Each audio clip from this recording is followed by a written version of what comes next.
73वें स्थापना दिवस के मौके पर भारतीय सेना आज आर्मी डे मना रही है और राष्ट्रपति प्रधानमंत्री ने इस मौके पर सेना को बधाई दी है। दिल्ली के करियप्पा मैदान में सेना ने परेड किया और आर्मी चीफ एमएम नरवणे ने इस परेड की सलामी ली।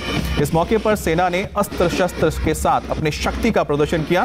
करियप्पा ग्राउंड में T-90 tank, BrahMos missile, Pinaka multi barrel rocket launcher के अलावा T-72 टैंक्स को भी यहां पर शामिल किया गया।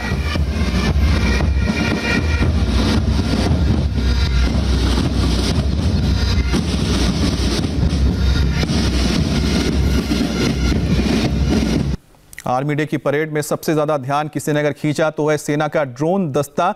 ड्रोन दस्ते ने पहले अपने टारगेट को लॉक किया, फिर बिना किसी हलचल किए टारगेट के नजदीक पहुंचा और फिर दुश्मन के ठिकाने को नष्ट कर दिया। सिर्फ यही नहीं, यह दस्ता जरूरत पड़ने पर अपने सैनिकों को मेडिकल किट पहुंचाने में भी सक्षम है। तस्वीरों में आप देख सकते हैं कि यह मानव रहित दस्ता कैसे अपने टारगेट को मिनटों में खत्म कर देता है।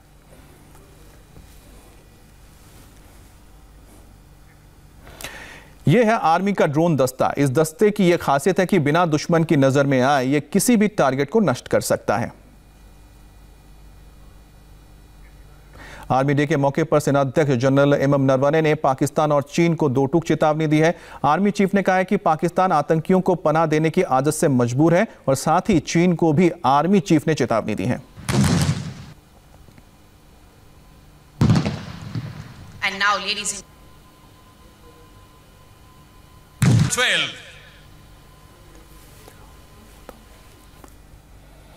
तो आप ये देख सकते हैं तस्वीरों में, ये है इंडियन आर्मी का एक नया दस्ता, ड्रोन दस्ता, जिसमें छोटे छोटे ड्रोन्स रखे गए हैं, यानी जिसके जरिए एक तो आप निगरानी कर सकते हैं और ज़रूरत पड़ने पर कुछ अगर आपको ज़रूरत की सामान पहुंचाने अपने सैनिकों को तक वहां भी पहुंचा सकते हैं।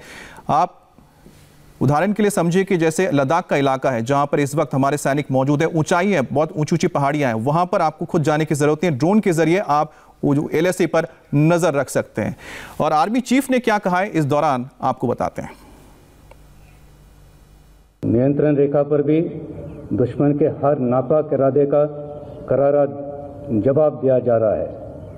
पाकिस्तान आतंकवादियों को पनाह देने की अपनी आदत से लाचार है।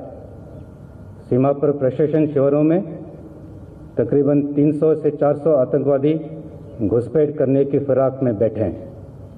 पिछले वर्ष सीज फायर वायलेशन में 44% बढ़ोतरी हुई, जो कि पाकिस्तान के नापाक इरादों का सबूत है। सरहद पार से ड्रोन्स और टनल्स के द्वारा भी हथियार की स्मगलिंग करने की कोशिश की गई।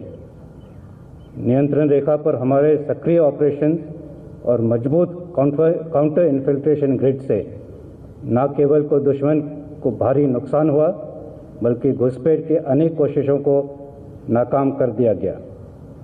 पिछले वर्ष सेना ने नियंत्रण रेखा और काउंटर टेररिस्ट ऑपरेशंस में 200 से भी अधिक आतंकवादियों को मार गिराया। इन प्रयासों से JNK में न केवल हिंसा की घटनाओं में काफ़ी गिरावट आई है, बल्कि अवाम को भी आतंकवाद से राहत मिली है। उत्तरी सीमाओं पर चीन के साथ चल रहे तनाव से आप परिचित हैं। देश के सीमाओं पर एक तरफा बदलाव की साजिश को मुंह तोड़ जवाब दिया गया। मैं देश को विश्वास दिलाना चाहूँगा कि गलवान की वीरों की शहादत व्यर्थ नहीं जाएगी। भारतीय सेना देश के संप्रभुता और सुरक्षा पर कोई आंच नहीं आने देगी। हम बातचीत और राजनीतिक प्रयासों से विवादों का समाधान के प्रति प्रतिबद्ध हैं, लेकिन कोई भी हमारे धैर्य की परीक्षा करने की गलती ना करें। भारी ठंड और कठिन परिस्थितियों के बावजूद हमारे सैनिकों का मनोबल उन पर्वत शिखरों से भी बहुत ऊंचा है, जिसकी वो मुस्तैदी से रक्षा कर रहे हैं। और सरकार और किसानों के बीच 9वें दौर की बातचीत से बड़ी खबर निकल कर आ रही है। ब्रेक के बाद आपको बताएंगे।